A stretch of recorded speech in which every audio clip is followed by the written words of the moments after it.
Hello बच्चों, चलिए प्रश्न को पढ़ते हैं। इसमें लिखा है कि यदि किसी अक्ष के परितः कोणीय वेग ओमेगा से घूमते किसी पिंड के जड़त्व आघूर्ण, कोणीय त्वरण तथा बल आघूर्ण क्रमशः आई, अल्फा और टाउ हैं, तब बच्चों इसमें हमें संबंध बताना है। बच्चों चार विकल्प दिए गए हैं।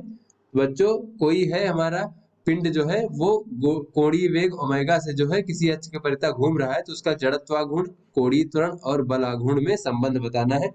तो चलिए बच्चों अपने प्रश्न की मूल अवधारणा देख लेते हैं। बच्चों तो बच्चों इस प्रकार से मान लीजिए बच्चों, ये हमारा कोई पिंड है, वो इस अक्ष के परितः जो है इस प्रकार से घूर्णन गति कर रहा है। बच्चों तो यहाँ पे मान लीजिए कि ये इसकी जो पिंड की बच्चों यहाँ से दूरी है, घूर्णन अक्ष से दूरी, उसको हम स्मॉल आर से प्रदर्शित कर ले। बच्चों तो यहाँ पे मान लीजिए बच्चों कुछ समय में वो रेखीय विस्थापन उसका एस होता है और इस बीच बच्चों कोणीय विस्थापन थीटा होता है। तो यहाँ से बच्चों जो है हम कह सकते हैं इस प्रकार से कि कोणीय विस्थापन थीटा बराबर क्या होगा बच्चों हमारा, क्योंकि हमें पता है कि कोण बराबर चाप बटे त्रिज्या होती है। तो बच्चों ये जो रेखीय विस्थापन है चाप की तरह हो जाएगा और त्रिज्या जो बच्चों यानी कि यहाँ से दूरी बच्चों ये जो बन रहा है यहाँ पे, तो ये आर के बराबर हो जाएगा। तो इस प्रकार से बच्चों हम एस बराबर कह सकते हैं आर थीटा। उसके बाद बच्चों चलिए देख लेते हैं कि यहाँ पर रेखीय त्वरण क्या होगा बच्चों इस पिंड का। तो रेखीय त्वरण को बच्चों हम लोग ए से प्रदर्शित करते हैं और ये ए बराबर होता है बच्चों हमारा रेखीय वेग में परिवर्तन की दर। तो बच्चों हमारा रेखीय वेग अगर v है तो dv भागे dt, यानी बच्चों अगर dt समय में dv रेखीय वेग में परिवर्तन हुआ है तो dv भागे dt जो होगा हमारा रेखीय त्वरण हो जाएगा। उसके बाद बच्चों चलिए देख लेते हैं कि वेग क्या होता है बच्चों हमारा रेखीय वेग। तो रेखीय वेग होता है बच्चों, इसे हम v से प्रदर्शित करते हैं और ये होता है बच्चों रेखीय विस्थापन की दर। तो मान लीजिए बच्चों dt समय में ds अगर विस्थापन हुआ हो पिंड का रेखीय दिशा में, तो बच्चों ये ds भागे dt हो जाएगा हमारा रेखीय वेग। उसके बाद बच्चों चलिए देख लेते हैं कि कोणीय वेग या फिर कोणीय त्वरण क्या होता है बच्चों। चलिए बच्चों देख लेते हैं कोणीय वेग क्या होता है, इसे हम ओमेगा से प्रदर्शित करते हैं। बच्चों ये होता है कोणीय विस्थापन की दर। तो बच्चों dt समय में अगर d थीटा विस्थापन हुआ है तो बच्चों ये जो हो जाएगा हमारा कोणीय विस्थापन की दर जो है बच्चों d थीटा भागे dt यानी कोणीय वेग हो जाएगा बच्चों। उसके बाद बच्चों देख लेते हैं कोणीय त्वरण क्या होता है बच्चों। तो कोणीय त्वरण होता है हमारा बच्चों, इसको हम अल्फा से प्रदर्शित करते हैं और ये होता है बच्चों कोणीय वेग में परिवर्तन की दर। तो इसे बच्चों लिख सकते हैं d ओमेगा भागे dt। और बच्चों इस पिंड का जो जड़त्व आघूर्ण होगा वो कितना होगा बच्चों।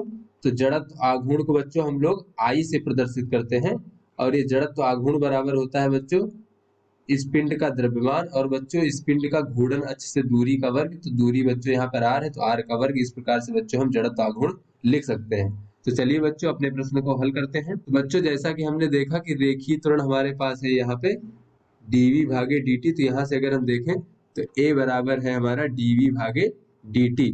और बच्चों ये जो रेखीय वेग v है ये क्या है बच्चों। तो रेखीय वेग v हमें यहाँ से दिख रहा है कि ये रेखीय विस्थापन की दर है और इसको हम लिख सकते हैं बच्चों ds भागे dt। तो यहाँ बच्चों इसका मान रख देते हैं v का ds भागे dt। और बच्चों रेखीय विस्थापन s बराबर क्या है बच्चों। तो जैसा कि हमने मूल अवधारणा में देखा s बराबर लिख सकते हैं r थीटा। थीटा जब बच्चों है क्या है थीटा, थीटा हमारा कोणीय विस्थापन है। तो यहाँ बच्चों हम s की जगह पे लिख देंगे r थीटा। बच्चों ये हो जाएगा इस प्रकार से बच्चों हमारा r थीटा भागे बच्चों dt। r तो बच्चों नियत रहेगा तो r हमारा बाहर आ जाएगा, तो इस प्रकार से बच्चों d भागे dt और बच्चों ये हो जाएगा हमारा d थीटा भागे dt।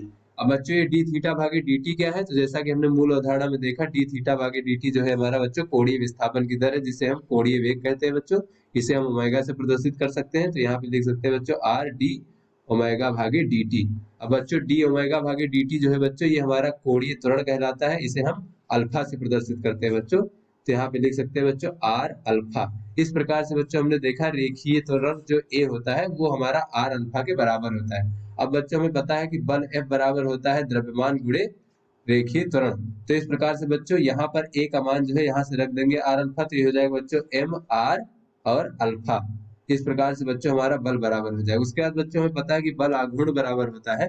बल आघूर्ण को बच्चों हम लोग टाउ से प्रदर्शित करते हैं और बल आघूर्ण बराबर होता है हमारा बल गुणे बल बच्चों F और गुणे बच्चों पिंड की जो है घूर्णन अक्ष से दूरी यानी कि r।